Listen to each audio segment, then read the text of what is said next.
Yes. Okay.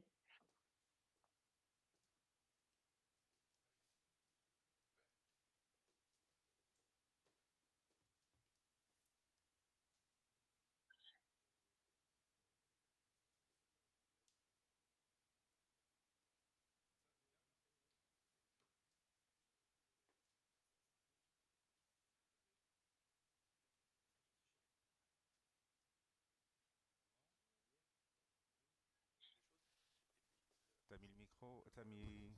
Ok, bon. Tu fais une intro 1, 2, 1, 2. Oui, on va présenter, je sais pas si on a du monde de connecté. On démarre dans quelques minutes.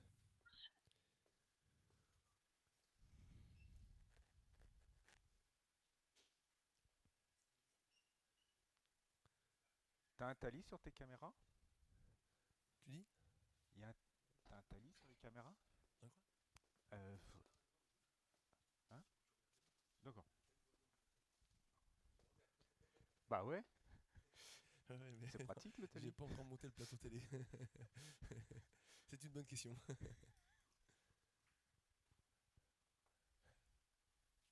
Bon, on va pas attendre la fin du décompte.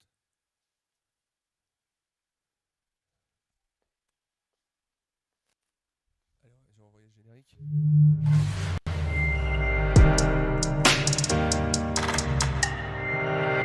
Ah ouais, ouais, ouais. Ah Ah bah oui, ouais, oui, il y oui, a du parce que direct, c'est il y a du des... direct. Voilà, ça y est.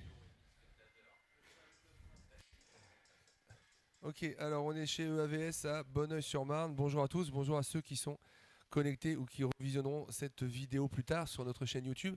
Alors aujourd'hui la présentation donc c'est les médias serveurs développés par Green Hippo, donc l'Hippotizer. On a avec nous donc en distanciel, on a Efsen qui nous présentera donc un peu le fonctionnement du logiciel et Olivier, notre partenaire français, Olivier Foy, qui va présenter donc déjà la solution, les produits hardware et on finira ensuite par le software. Donc Olivier, je te laisse la main. Bonjour, merci d'être venu, certains d'assez loin. Je vais commencer cette présentation formation sur Greenhippo avec quelques slides sur les domaines d'application, ce dont on parlait tout à l'heure, là où on va pouvoir utiliser les médias serveurs Hippo. Je ferai un petit focus sur la partie hardware et ensuite je donnerai la main à mon collègue Efson qui, à distance, pourra nous faire une démonstration des différentes fonctionnalités du logiciel, voir tout le workflow, comment on fait une création de A à Z. Et après, on passera à une partie pratique. Et puis, n'hésitez pas à poser les questions euh, que vous souhaitez. Et ben voilà, j'ai appuyé dans le mauvais sens. Hop, non, voilà. Alors, quelques applications typiques du edge blending, ça va être de la projection avec multiprojecteurs sur une surface ou plus ou moins simple. Vous allez avoir des éléments de muséographie avec des projections très étendues ou des projections, là vous le voyez, c'est sur une maquette où on a réalisé sur la base d'une maquette de ville, une projection pour dynamiser et montrer ce que pourraient être les futurs bâtiments, une projection sur une voiture ou sur d'autres types de bâtiments. Non, je vais dans le mauvais sens. Énormément de mapping, bien évidemment. Qui dit vidéo serveur dit projection mapping sur des bâtiments. Donc on verra comment créer un mapping en 3D de façon à épouser les formes du bâtiment au mieux. De plus en plus d'espaces immersifs vont pouvoir être traités avec des médias serveurs type GreenHippo, parce que vous allez pouvoir traiter des problématiques de projection sur des espaces complexes type un dôme ou des sphères avec des formes concaves, convexes. Et l'objectif, c'est que l'intelligence de la machine va être de transformer l'image pour que le rendu soit parfait, quelle que soit la forme sur laquelle on projette. Le point clé aujourd'hui, quand on dit mapping, va être de dire comment générer des contenus interactifs pour apporter plus de valeur encore au récit et et à ce qu'on va diffuser. Donc, vous voyez quelques exemples de contenu dit génératif où des caméras vont capter les mouvements de certains individus avec différents types de méthodes de capture, que ce soit GPS, RFID ou autre, et vont pouvoir adapter le contenu diffusé par rapport à ça. Et, euh, et puis l'autre grosse tendance sur le monde de l'affichage, c'est la diffusion sur écran LED, avec des formats, des tailles, et des formes de plus en plus innovants. Donc on va retrouver l'utilisation de médias serveurs Hippo dans des concerts, dans les grands shows télé, sur des plateaux télé, où on va pouvoir combiner tout type de formes et tout type d'affichage, sachant que bien évidemment on va pouvoir travailler sur des bases DMX sur la partie live, donc ça va permettre d'apporter énormément d'interactivité et de facilité de pilotage. Quelques autres exemples de, euh, de grands shows télé réalisés à partir de Green Hippo, où vous allez avoir toute cette mixité d'affichage. Autre point que l'on voit également de plus en plus se développer, c'est la capacité que va avoir le média serveur à pouvoir diffuser plusieurs contenus vers plusieurs écrans, de taille et de forme et de type d'écran différents. Le Conseil de l'Europe, là, on n'est pas du tout sur une application concert, on est dans le centre de conférence. Euh, Ikea à Wembley, si vous avez l'occasion d'y aller, c'est une des belles innovations dans le monde du retail, où on va avoir des écrans, de la projection et des personnages qui vont passer entre la projection et les écrans et qui vont mettre en valeur tout le parcours Ikea visiteur dans cette zone-là. Là aussi, le concert pour le jubilé de la reine avec projection sur le bâtiment de Buckingham et sur les écrans LED en front de scène. Donc on a là mélange de LED et de projecteurs. Alors, pour rentrer rapidement dans la partie architecture, le média serveur va recevoir deux types de contenus, des contenus qui sont live, caméra ou autres, et des fichiers que l'on va importer préalablement, que l'on va encoder dans le processeur pour pouvoir être diffusé. Ça, je dirais, c'est le schéma de base, sachant qu'ensuite, ce qui va permettre d'apporter de la facilité d'utilisation, ça va être la méthode de pilotage de la solution, qui va pouvoir s'interfacer et être piloté par une console grande MA par exemple, ou via mon PC à distance à l'autre bout de la planète si je le souhaite, ou via de simples petits boîtiers à boutons type Stream Deck ou autre. L'idée étant que l'opérateur, surtout s'il est en mode un peu live, faut qu'il retrouve des consoles et des habitudes d'exploitation sans avoir besoin de rentrer dans un logiciel complexe pour s'y retrouver. Donc il faut pouvoir piloter facilement avec un clic une action, et c'est ce que nous essayons de monter au niveau Hippo. Alors, l'offre se décompose en trois grandes briques. Une partie software que nous éditons et que nous développons. On a entre 10 et 15 personnes en permanence qui font du dev sur les nouvelles versions, sur comment s'interfacer avec les nouvelles solutions disponibles sur le marché. Donc on vous montrera juste après comment se crée comment utiliser le logiciel software. On a toute une gamme de serveurs hardware, et donc quand on va commercialiser une solution, on va commercialiser la partie hardware et software ensemble. L'idée étant que quand on va développer, que ce soit le hard ou le soft, on va toujours faire en sorte de maximiser les liens entre les deux parties de la solution pour optimiser la fluidité, la puissance de traitement vidéo et ainsi de suite. Donc le fait d'avoir les deux en un fait que quand on va vous dire voilà c'est plutôt telle machine à utiliser dans tel contexte, on va pouvoir tamponner entre guillemets en bas de page que ça va vraiment vous apporter ce que vous souhaitiez en termes de résultats. Dernier point, on a une équipe de support technique pour pouvoir venir accompagner sur les choses, sur les premières installations et pouvoir aider à prendre en main l'outil. Au niveau hardware, donc aujourd'hui, nous avons 6 serveurs à la gamme qui vont de petits serveurs 1U à des serveurs 2U et des serveurs en 4U. Chaque fois, vous avez plus ou moins de sorties disponibles en 4K. Toutes les sorties se font en 4K. Et derrière, on va, si on est sur un mode d'exploitation en HD, éclater avec des splitters. Toute cette gamme hardware a été totalement renouvelée il y a 1 an et demi. C'est-à-dire qu'il y a 1 an et demi, on a intégré dans ces châssis les composants, les processeurs, les cartes graphiques qui étaient les plus récentes, de façon à pouvoir avoir une offre pérenne sur plusieurs années. On a des renouvellements hardware à peu près tous les 4 ans environ, en fonction de l'évolution des technos et des cartes disponibles. Et du coup, on peut permettre à nos clients d'évoluer et de remplacer leurs anciennes machines par des machines plus à jour et accompagner ça de capacités largement améliorées, que ce soit en termes de stockage, de CPU, de puissance graphique et ainsi de suite. Donc je vais faire, on a des petits abacs et des petits tableaux pour vous aider à choisir quel serveur pour quel type de besoin.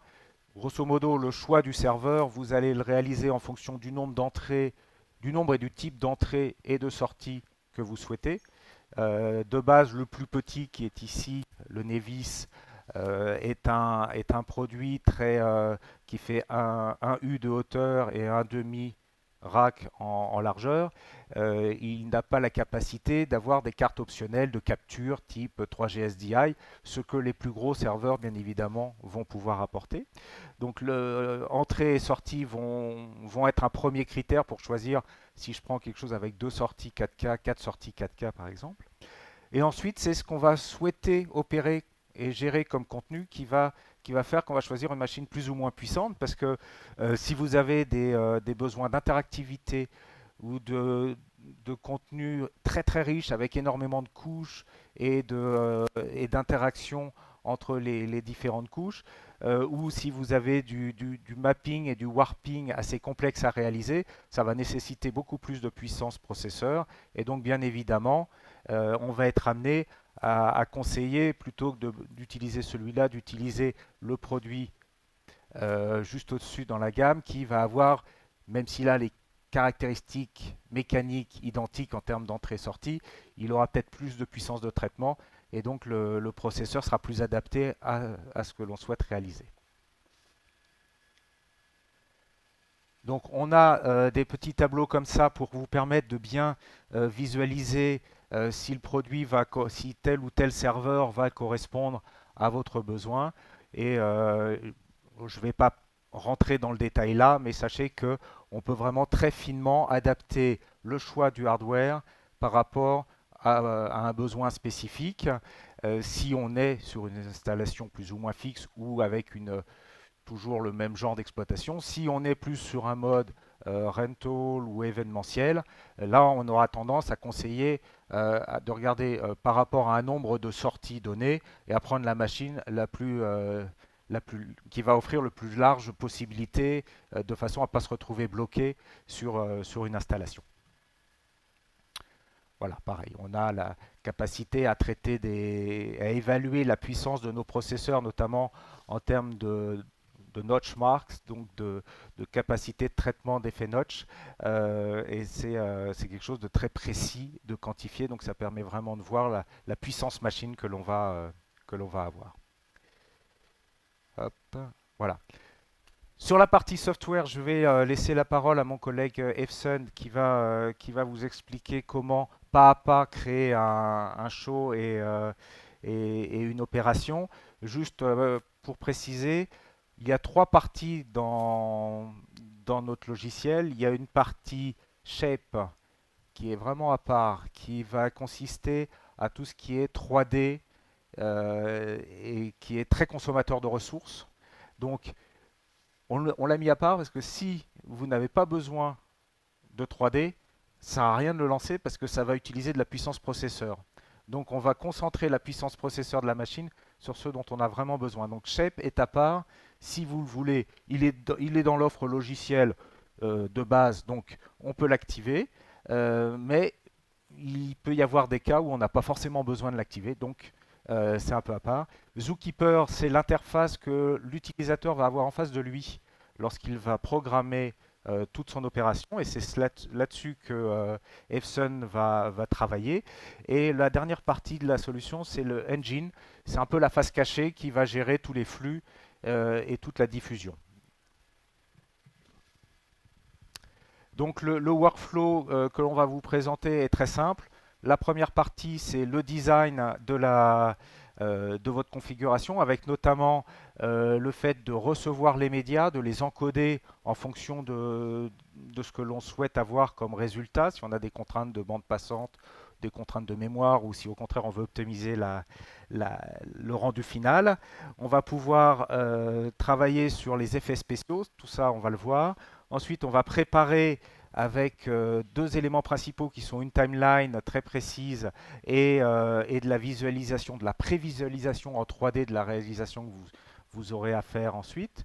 Et ensuite, on va délivrer le projet avec énormément de contrôle, des solutions de contrôle très très larges, des éléments pour réaliser de l'alignement automatique, ce qui est quelquefois problématique sur des bâtiments en extérieur, et gérer tout type de sorties, que ce soit LED, mur d'écran, projection ou autre. Voilà, on va partir donc sur la démo, juste pour vous montrer un peu l'interface qu'il y a derrière le petit boîtier qui est ici. On a deux sorties. On a une sortie qui est vers Zookeeper, donc qui est l'interface utilisateur que vous allez utiliser, et une deuxième sortie qui est la sortie, ce qu'on appelle la main output, ou la sortie de production, qui est reliée à ce projecteur Optoma, sur lequel on projettera tout à l'heure sur un petit mapping sur la maquette qui est là. On va passer la main à Tout à fait. Efsen. Efsen, it's your turn. Alors, Hello, Okay, Efsen. so hello. Thank you, Olivia, for a great introduction of the Hippotizer product range. And now, what I would like to do is to show you the user interface and briefly show you like how to start with Green Hippo, how to get the playback to an output, and how to get started. Pretty much all this you can apply when using the media server in real world, or the same process applies when you just try our free demo software, Hippotizer Play. So as Olivia explained, Hippotizer servers are always like hardware and software combined. So when you start the media server, you have the Hippo launcher preloaded, and there you have selection of the shows. So you can have different configurations for different applications, meaning you can use the different workflows, timelines, 3D world for different setups. And Efsen, there Efsen, you for the I'm gonna translate pour ceux qui pigent pas trop l'anglais. Donc, ce qu'explique Efsen, c'est que là, vous voyez trois logos. Il y a le logo du milieu qui permet de lancer toute la machinerie interne. Vous pouvez ou gérer simplement donc les machines, le V4, le premier logo. Là, vous avez les machines, donc engine. Vous pouvez gérer donc tout ce qui est voilà la configuration de la machine. Et sur la droite, le Zookeeper, c'est le software. Donc, vous pouvez lancer ou l'un ou l'autre ou les deux en même temps. Donc, c'est les trois premiers logos, les trois premières lignes. Ce que Efsen explique aussi, c'est que tout en haut, vous avez le shape dont Olivier parlait tout à l'heure. Donc, qui est justement le mapping et la gestion de projection en 3D sur un support qui n'est pas plat. Vous pouvez donc gérer les écrans et vous avez après des réglages encore plus poussés avec l'Advanced. Et ce qu'expliquait Epson, c'est que vous... Ah, il n'est pas devant la bouche. Ouais, pardon. Oui, donc ce qu'expliquait Epson, c'est qu'on peut sauvegarder, si vous avez une machine qui va gérer plusieurs diffusions, plusieurs shows, plusieurs spectacles ou autres, vous allez pouvoir mémoriser dans le show l'ensemble de sa configuration. Et donc rappeler, vous n'allez pas recréer à chaque fois tout le show, vous allez juste sauvegarder l'ensemble, que ce soit le mapping, les contenus, la timeline, tout va pouvoir être sauvegardé pour être réutilisé. Donc vous pouvez très bien utiliser une machine à 6 heures du soir sur une opération et à 8 heures sur une autre. Efson? Thanks. So here, as explained, we have the main thing, and this is basically the buttons allowing you to start either the engine, which runs on the hardware and does all the rendering and media processing, or the Zookeeper, which is the user interface for Green Hippo media servers. The advantage is of this that you can also run Zookeeper remotely. So you can control the Hippotizers on a network, multiple servers from one, or even from just a PC running the software while the servers being installed in the server rooms.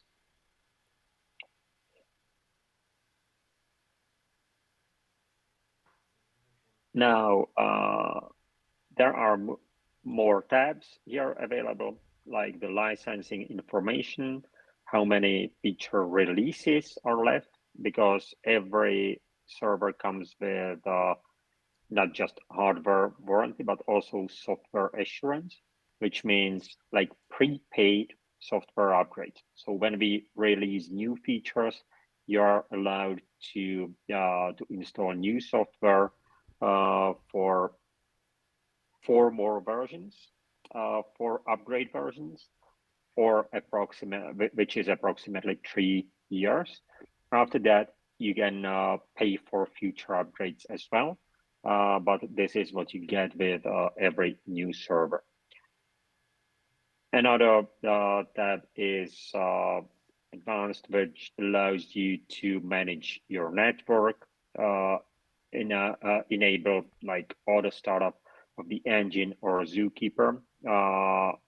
Great for installed systems as well, because if you are in a museum, you want after the reboot to have the last state loaded when you reboot the machine.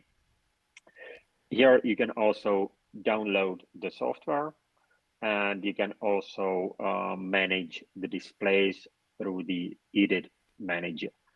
Shape, this is our 3D workflow. We'll get into that in a minute. And we're back home. We'll now switch over to Zookeeper to show you the user interface. Olivier? Yeah. Alors, pendant qu'il bascule là-dessus, juste un point à noter. Donc, les serveurs peuvent être contrôlés à distance, c'est vraiment un point très important. On a énormément de besoins de pilotage à distance d'un ou plusieurs serveurs, et comme on va être amené à les chaîner les uns les autres en réseau, c'est vraiment totalement conçu pour cela. Efson, let's go for... So let's go. We are now switching to Zookeeper. So this is your home screen of your Zookeeper. What you see here are the main pages, which are the default layouts.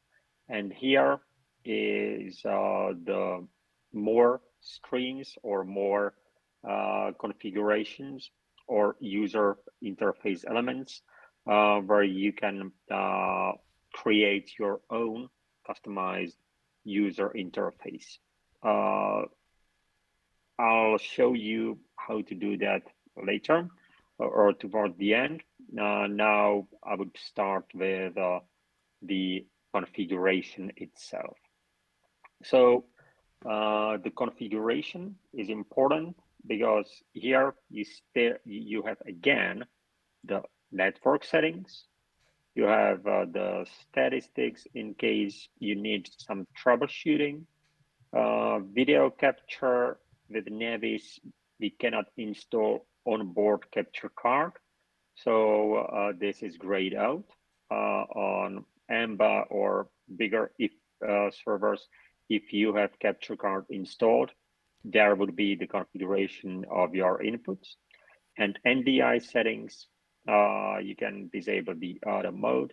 And here you could drag and drop and manage your NDI sources of the video broadcasted through NDI protocol over the network. In the host info and components, you can change your name, but mainly you can add and remove components. Many components are installed and run by default, but for example, not everyone wants to control the media server through DMX, or not everyone is using Pixel Mapper, which translates the video to control DMX lighting, like for architectural lighting on the buildings. Or not everyone is using multi-controller to support like TCP/IP or OSC or Stream Deck commands. So for example, I'll add here the DMX component. It adds here on the list, and we're ready to go. Alors ça, c'est un point très important sur l'approche, euh, l'intérêt d'avoir un logiciel développé en même temps que le hardware, c'est que on a, euh, créé, on a créé des composants, ce qu'on appelle nous des components, et vous allez pouvoir, en fonction de l'utilisation que vous allez avoir de votre machine, sélectionner les parties du logiciel, les components que vous voulez activer. L'idée étant de dire, si j'ai pas besoin de DMX, je ne vais pas utiliser de la puissance processeur, avoir du DMX, du contrôle DMX qui tourne sur ma machine parce que j'en ai pas besoin sur cette opération-là. Donc l'idée est de pouvoir vraiment optimiser les ressources des processeurs, des cartes graphiques, de toute la machine pour optimiser le rendu vidéo. So I added few components to the default list, and now we'll get to the next one, which is the media management. I'll open our media management, and here you have all your folder, your media folder available, and the media in all the folders. You can upload folders, upload files. You can also change the settings.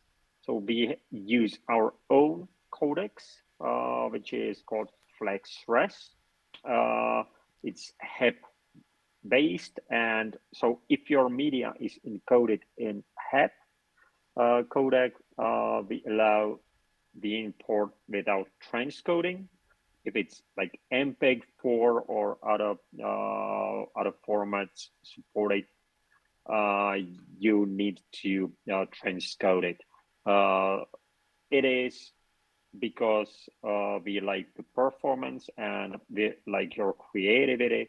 So if you had some media files in like codec optimized for like transmission over the network, then like playing that in reverse means that handling like many frame changes between the keyframes would be very difficult for the system and would introduce additional latency.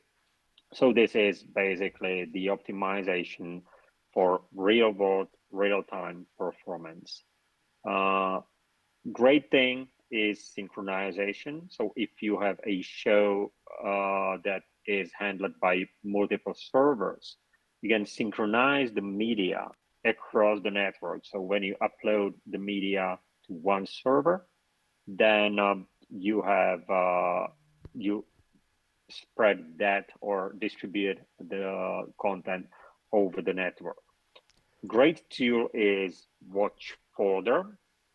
Watch Folder can be a network drive or a local drive, allowing you to remotely update the content without interfering with the device. So when you enable the Watch Folder, load a media, and especially when you load any file with the right naming, then it would also load into the correct position on in your media banks and media addresses.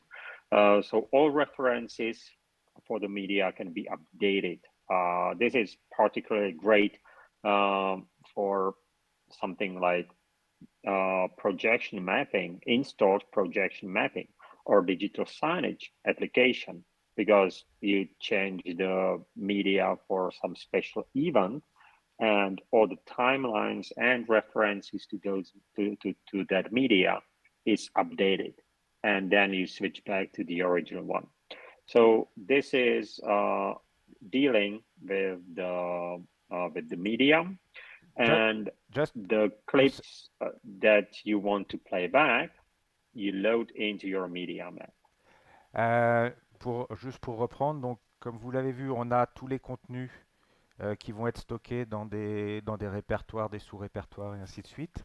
L'idée étant de pouvoir les encoder en donnant la priorité soit à la qualité, soit à la bande passante en fonction de vos problématiques d'utilisation. Et ensuite, on va pouvoir synchroniser les différents serveurs pour pouvoir recevoir des fichiers que l'on va synchroniser par un mécanisme de watch folder. On va pouvoir récupérer des fichiers ailleurs, les stocker sur un serveur A et les diffuser depuis un autre serveur. Comme tout est synchronisé, on va pouvoir mutualiser les ressources. Comme vous le voyez, on est toujours dans la même optique de dire comment optimiser la qualité du rendu final en traitant tous les flux dans le logiciel de façon à ce que le hardware soit adapté. Yes, Efson? So I mentioned the media map.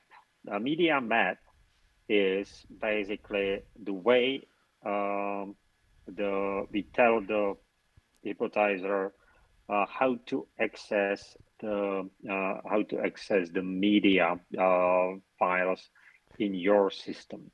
So we have the banks, and we can have up to 255 banks of media, and each bank can contain up to 255 files.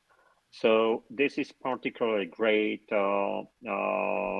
when dealing with external controllers, or when we address it with DMX. Basically, now if we take a media from a folder here, we can then drag it onto the media map. So I'll select this bank, and I'll drag the media onto here, and I added the media into this bank. And basically, this then allows me to access this media from the DMX or from the media player.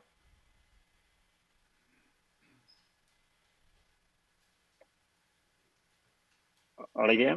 No, it's okay, it was very clear. En fait, vous pouvez vraiment réagencer tous vos sous-fichiers et on n'a pas vraiment de limite en termes de quantité. The media files, and now we'll move on to how to get the media files to the output. So this is done in this outputs access button, or we can access it from here as well, the output manager. So here we have the mixes and the outputs. It would read the connected devices and the resolution. Here we are patched through shape, which is the 3D workflow for projection mapping. When I click configure, it would allow me to change the mix configuration and the output configuration, and the connection between the mix and the outputs we call viewport. So to show you how the process is done, I'll add a new mix here. Here I have the mix number 2. I can rename it. I can change the number of layers it's compromised from. I can change the resolution, so it can be custom resolution or one of the default resolutions here. And then I could select the output, and if I hit patch, it would create me new viewport, basically the new connection between this mix and the output. I will keep this mix as like my dummy workspace. So I will not patch that to the output, just to be able to show you how the operation works. The number of mixes and viewports you can use is also determined by the system that you use. So with Navis, you are limited to 2 mixes, 2 viewports. With bigger systems like Boreal or Tierra, this is pretty much unlimited. The number of layers per mix is limited to 16 by default. The maximum size of the mix is like 16,000 pixels, or wide or high. So it is a huge area that you can play with, and you also have the option to use multiple servers and multiple mixes. So I'll now apply config and have my new mix created. En fait, là, c'est l'interface sur laquelle vous allez définir quel mix, quelle composition j'envoie vers quelle zone ou quel espace pixelaire. Et en effet, l'espace pixelaire, on va pouvoir le définir au pixel près et ensuite organiser de la découpe si on veut générer de la découpe derrière. Et on va également pouvoir intégrer dès cette phase-là le nombre de layers a priori que l'on va souhaiter avoir par composition, sachant qu'on peut avoir 16 layers par mix et autant de mix qu'on veut selon les machines. Donc on n'est vraiment pas limité en termes de superposition, si ce n'est la capacité hardware, bien évidemment, de la machine. Et c'est pour ça que sur les petites machines type le Navis, on va être plus limité en termes de nombre de mix. Quel que soit le nombre de mix, on a toujours au minimum 16 couches possibles de contenu. 16 couches 4K. Donc on est assez tranquille. So now we got to the mixes page. So this is our default view for controlling the Hippotizer.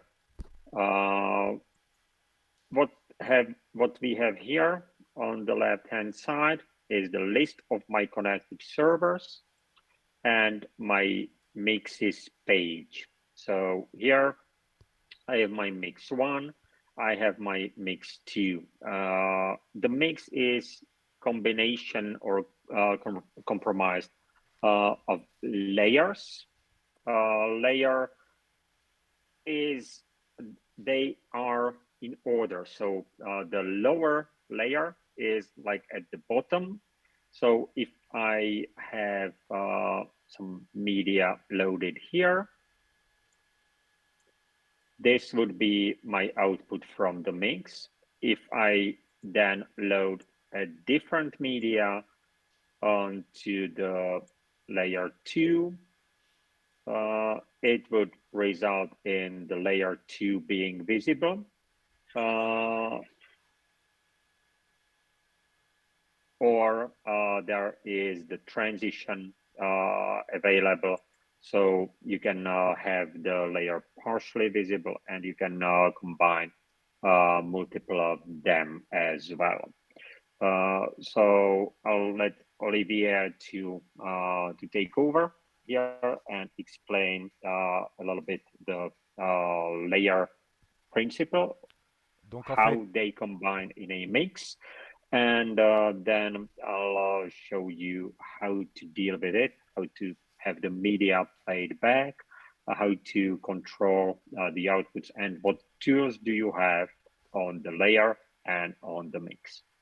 Donc en fait là c'est l'architecture de base qui va vous permettre de créer vos contenus avec vos différents mix qui vont apparaître ici reliés chacun à différents serveurs. Et là vous allez avoir les différents layers, donc toutes les couches que vous allez pouvoir utiliser avec à chaque couche des contenus que vous allez prendre dans la banque classe, que va nous montrer Efson juste après. Et le plus important à savoir, c'est que le layer 4 va s'afficher au-dessus du 3, au-dessus du 2 et ainsi de suite. Donc on va, en jouant sur le niveau d'apparition du layer, être plus ou moins visible sur la première couche. So now to start, here we have on the mix one, we have the media player. On here is the level, so that is pretty much the intensity. We can play back the media, so selecting the bank of our media map and the media file. So this does change the media being broadcasted. The sources can be, of course, the media player, live input. In case we have the capture card installed, you would see your inputs from the capture card. Generator, this is like very simplified particle generator. So you can have different animations. Relay, this is for creating some more complex compositions. So you can take like a mix as the source of a layer. So for example, I could use my mix number 2 master and have this as a source. So if I had the media, any media loaded here, that would now appear here on the mix one as the source. If I change it here to a different one, then it would change also on the first mix output. So this is relay, great for using creating subcompositions. NDI, if we had any NDI sources available on the network, we would see them here. And the last one is spot, which is like shared texture source. We won't get too deep into this. So I'll now switch back to media. William? Oui, juste pour ce qu'on est en train de voir là, c'est quels sont les médias qu'on va pouvoir inclure dans la composition. Donc soit les différents médias que vous avez enregistrés, sauvegardés sur le disque et que vous allez rediffuser, des flux live ou des flux NDI, parce que vous allez pouvoir recevoir des flux via NDI. Voilà.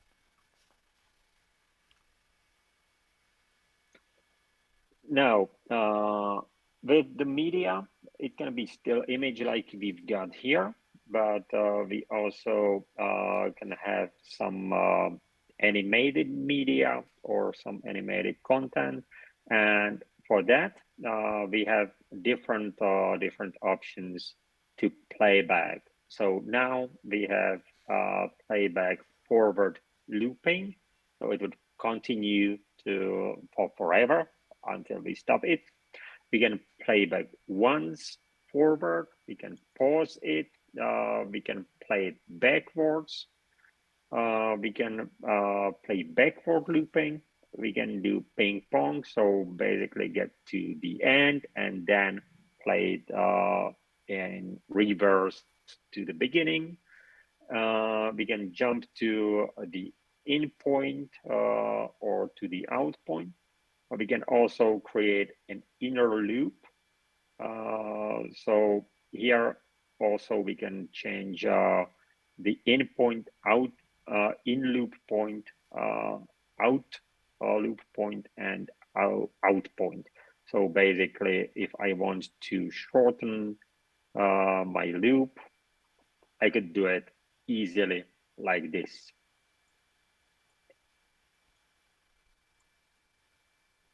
We can also sync to the timecode. So if we have timecode source, we can use it to synchronize the media playback across multiple systems or to the master timecode source. Oui, donc important, deux choses. La manière de lire les contenus, vous avez compris, on peut faire un peu tout ce qu'on veut. Une fois qu'on a un clip, on peut le jouer dans tous les sens, en loop et ainsi de suite, le cropper. Et la synchronisation avec le timecode qui est très souvent demandé.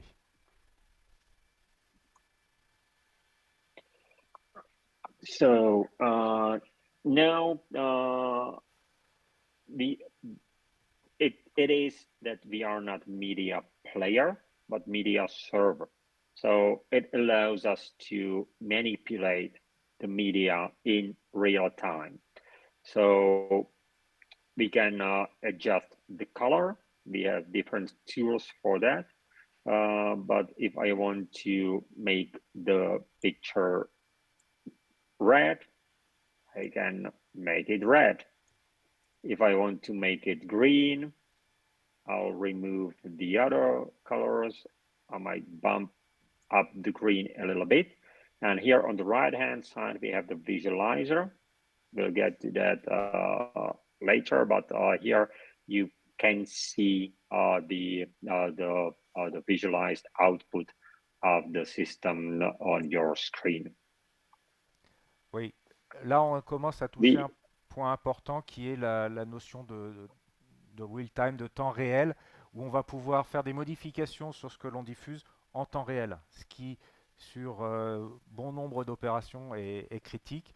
Et on va pouvoir jouer sur de nombreux effets spéciaux, on va en voir certains, dont le fait de donner une ambiance de couleur à l'ensemble de ce que l'on diffuse. Et l'intérêt de Visualizer, donc cet outil ici, c'est que vous allez pouvoir avoir un rendu immédiat du résultat. We have two effects engines, so we can use various effects like mask, blur, and so on. So this would like blur the image. You can have several particle effects, and there are two engines for each layer, then 4 more engines for each mix master. We also integrate directly with generative engines. This is more with the higher specs than the entry-level Navis, because we support Notch and we support Touch Designer as generative engines, and they render directly on the Hippo machine. So you can load the nudge block from here and change the parameters on which layer they would work. And the similar process is for Touch Designer. This requires either Notch Play license or Touch Designer license, and it's great that you have these tools available directly integrated in our workflows. So this is additional tool to create some stunning content. Donc pour reprendre rapidement, on a des effets spéciaux sur lesquels vous pouvez travailler directement dans la machine. Et nous avons des onglets spéciaux avec Touch Designer et Notch, notamment pour tout ce qui est contenu génératif et interaction, où là on va pouvoir s'appuyer sur ces outils-là qui sont totalement intégrés dans l'Hippo. We can keying on the layers, we can do crossfade on layers, which is a great thing because normally if you have a video mixer and you want to change between two sources, you need to use like two channels. Here you can do on one layer. So if I say that my crossfade time is over 3 seconds, I can say auto fade. So if I now switch to different media, there is that fade, crossfade. So you have smooth transition between two media files played back. Donc là, c'était le passage d'un contenu à l'autre avec les crossfades et les transitions. If the video contains audio, you can deal with it here. So adjust some things like volume and gain on different channels. If you use multi-channel audio, we also with audio we support either onboard outputs or third-party hardware, or you can also install the Dante virtual sound card. There is a way of synchronizing the layers either between multiple servers or between the different mixes on one machine. So you can have on multiple mixes played back the same file on layer one, while the other layers would be completely independent. Now, the next one is geometry. For this, I'll go to this one. So you can scale, you can move the clips, so you can arrange your composition as you wish. So if you need two clips played back side by side, you select the clips you want to display. If you want a logo overhead, you can do this as well.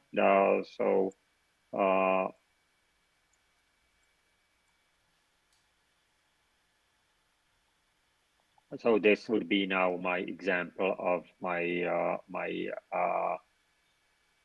mix to composition. So I can like play with it and have like logos, pips, overlays, combination of sources on my in my mix. And this way we can create even very complex compositions. Donc là, on est sur la partie, vous l'avez compris, géométrie, où on va pouvoir resizer les différentes images, créer avec des... Can you do a mask, please? Can you show the keystone on the mask? On yes, voilà. There we have keystone and we have the video map. Video map is handling, like translating the input points to output points. So for example, if you want to save your LUO processors and you have some like skipping tiles, this is very useful thing. Or other applications are great for video map.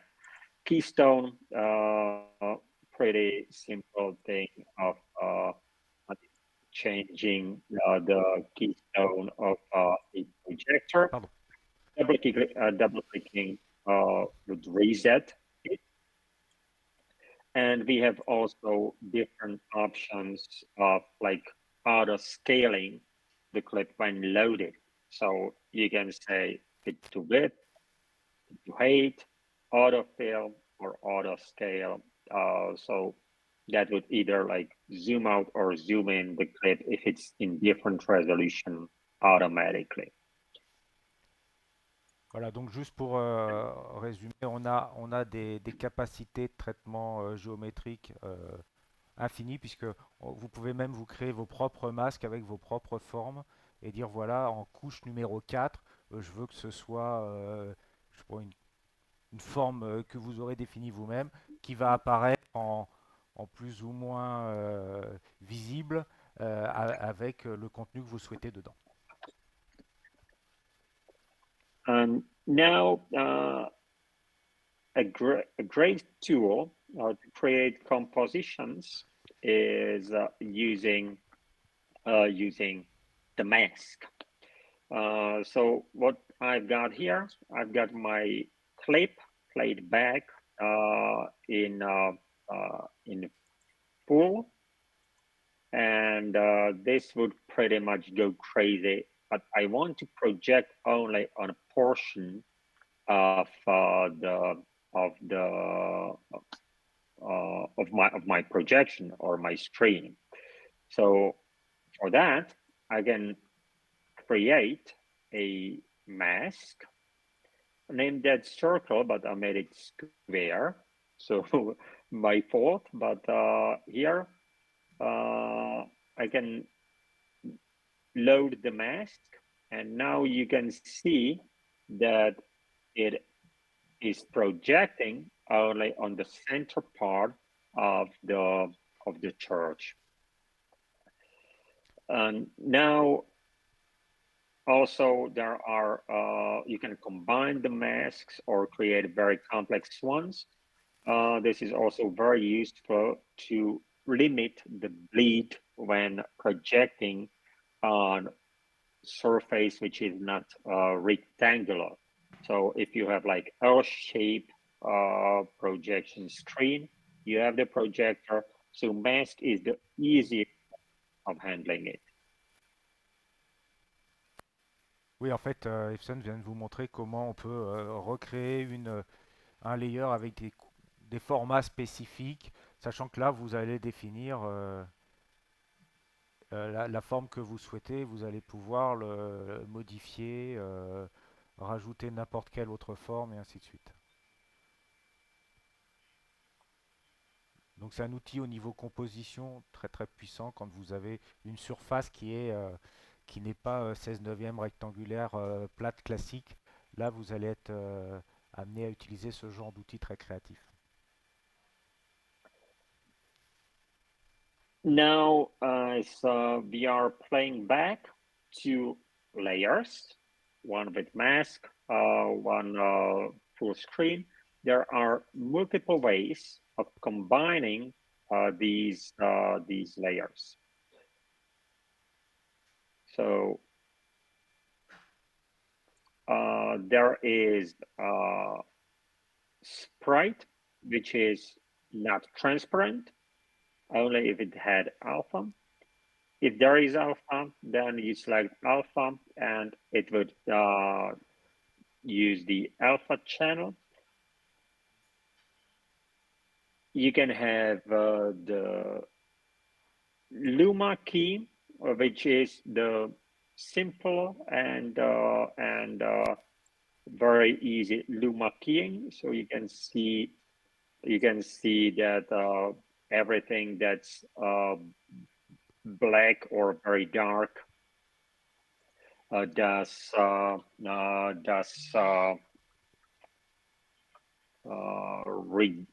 reboot that does you the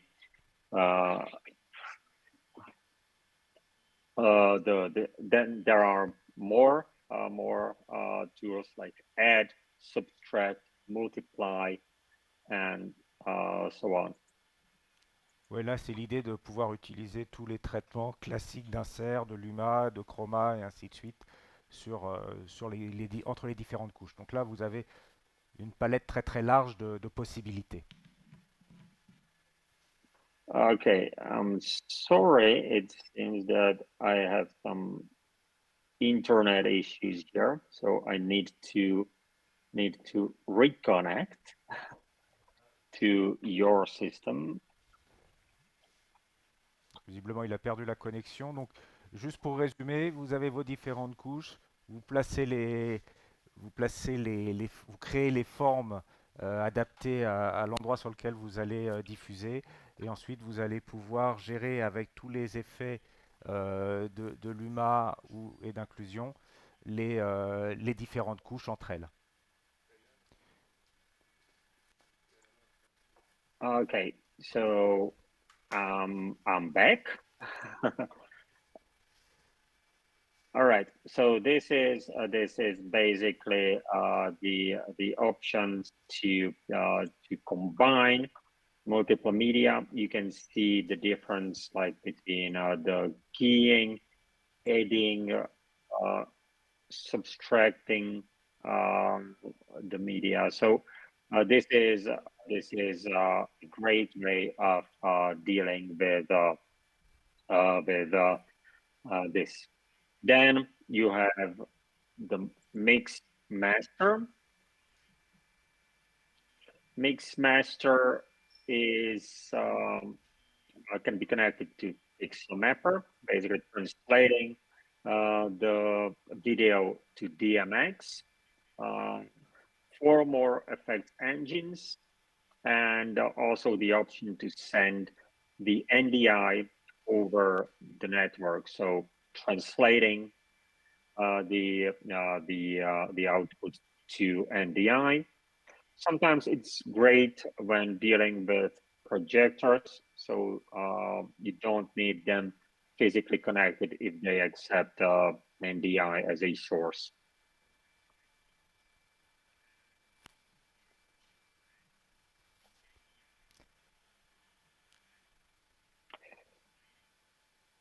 Now, next on my plate would be, of course, viewports, very similar to Mix Master, with the option to add warping in case you need to deal with projection on curved surfaces, otherwise, or blending projectors. So each projector would have its patch between the mix and the outputs.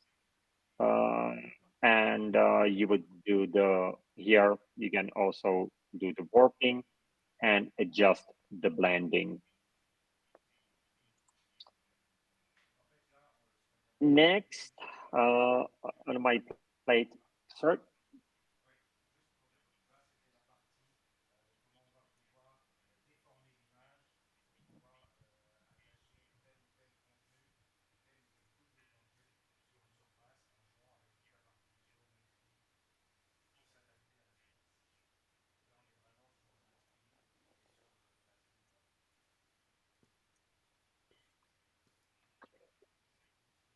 Now, the next super useful thing when working with Hippo is presets. In default layout, it's here in the presets, and you have layer presets or mix presets available, and also viewport presets as well. So now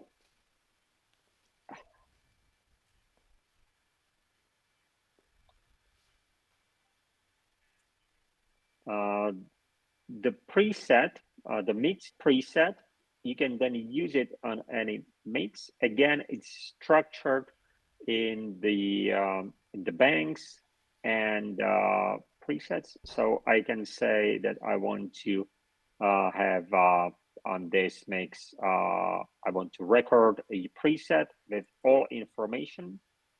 you can select also the information to be stored or to be recalled. One is the level, source, so basically which media or which source is played back, geometry information, color information, effects information. So you can select which information is stored with the preset. And I'll show you an example of dealing with color adjustments. So I'll select only the color. And now I would say this would be my default color. I can, of course, name them. I will now say that I want my red. So I'll record this as red. I'll rename it to red. I can do then the same for. En fait, là, ce que Efsen est en train de nous montrer, c'est que Or green. on peut préparer des presets, toute une banque de presets qu'on pourra rappeler dans le courant de la production. Et ça peut permettre d'être beaucoup plus réactif en appuyant juste sur un seul bouton. On va pouvoir rappeler des contenus, une géométrie et de la colorimétrie. I can get quick access to my default layer behavior. I can also use it on it's like independent. So I can use it on different mix, or I can use it on different layer of the same mix. Oui, donc en fait, la puissance de l'outil, c'est que vous allez pouvoir présetter exactement ce que vous voulez en termes de soit quelque chose de complet, soit des détails, des layers vont pouvoir être comme ça réarrangés. Similar with mix master presets. With mixed presets, there is always the complete information on the layer, but you can do the you can select the layers included in the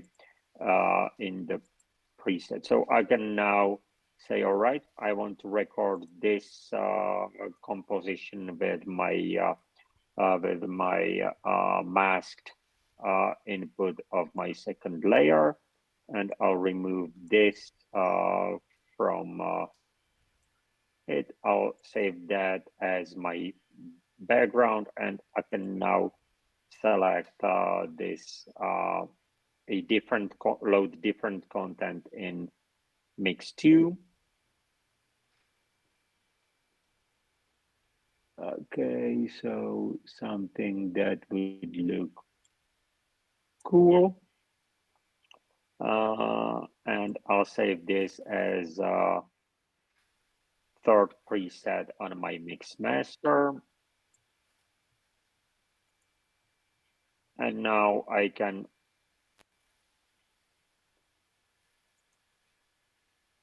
trigger between the presets on my mix master.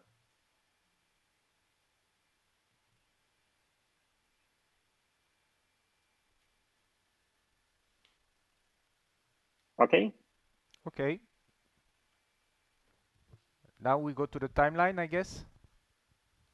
Yes, timeline is another great tool.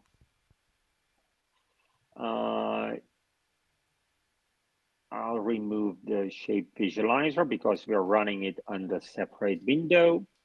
So we have two types of timelines. We have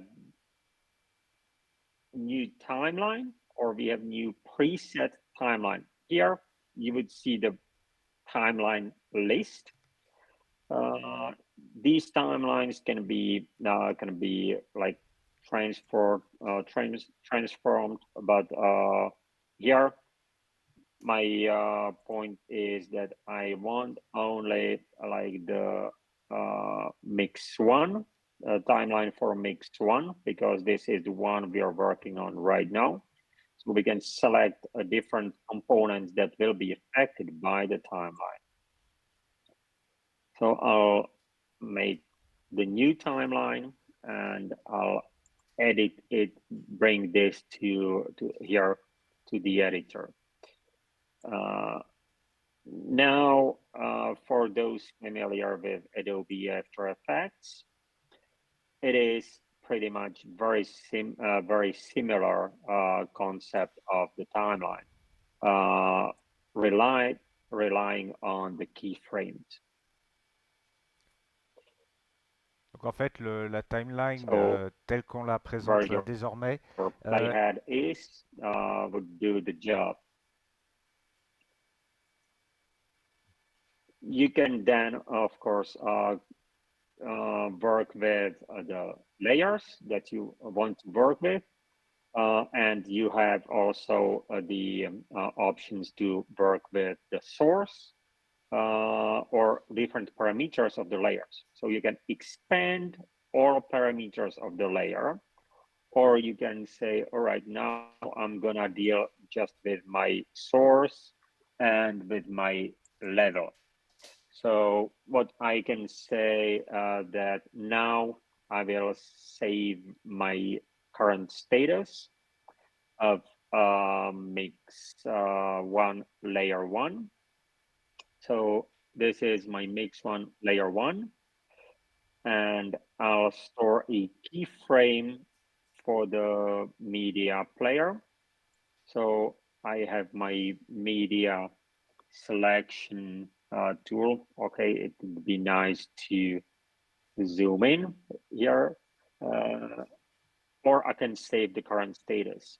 So I will save the media played back here. I can then move my playhead to different time. So I'll move my playhead here, and I'll store a new keyframe for the source here, and I will change my content being played back here. So now if I play the timeline, if I trigger timeline to play back, okay, I'll jump to the beginning. So you can see that here is my content played back. And at this point, it would switch to a different media. donc en fait, vous avez la timeline où vous allez pouvoir planifier sur vos différents layers et donc vos différents écrans. Vous allez pouvoir combiner et placer sur une timeline l'ensemble de votre diffusion si vous souhaitez avoir quelque chose de très organisé et de très planifié. If I want the timeline to play back in the loop, if I want to change the length of the timeline, I can do it here. I can also store my views, like what I have expanded or not. I can also deal with the mix 2 here. So I can say, all right, I want to see my my mixer of my preset 2, and I can then say, all right, so I want to take my playhead here. My level 0 would be here. So I stored this value. I'll move my playhead to new position. Say my next level would be 100, and I'll record it here. And next one would be again, let's say I'll store one more keyframe here. You can see also the little arrow that shows me that there is a keyframe with this parameter on behind this one. So I'll jump to the last keyframe. I'll move my playhead and I'll fade out to my layer 2 to 0. And I'm pretty much done with the timeline. So I can now play it back again. And this is it. Donc là, vous avez vu, on a créé des niveaux de transition où là, on va arriver au pic et puis on va redescendre ensuite sur le contenu pour apparaître sur le second. A great thing is I can only record for certain parameters, or if I wanted to, if I want a go-to point, so I'll create a new timeline, which would be my mix 1 again, or it could be a preset timeline, does not matter. I can also do a thing that's pretty cool, and that is like recalling the preset here and store it here on the timeline. I will then change the preset here with the color, and this is pretty much what I can do also with the timeline. So I'm now triggering the presets, and to make my life easier, not to be overwhelmed by the parameters, I can use also the tool which is the preset timeline. A great thing is I can have some commands here and add commands like to trigger, like stop the timeline, wait for a command, or loop the timeline, or trigger timeline from within a timeline. Vous avez des questions par rapport à tout ce qu'on vient de voir sur la partie timeline, programmation, parce que c'est quelque chose qui a été récemment modifié pour retomber sur des icônes et des utilisations qui sont plus proches de tout ce qui est Adobe Premiere et les différents outils qu'utilisent les gens du métier pour que justement l'histoire de keyframe soit facile. On retombe sur nos pattes très rapidement en tant qu'utilisateur, même si on n'est pas complètement formé au démarrage. On comprend vite qu'on va pouvoir mettre des points d'entrée, des points de sortie sur les différents éléments, que ce soit les contenus, les layers ou les différents écrans.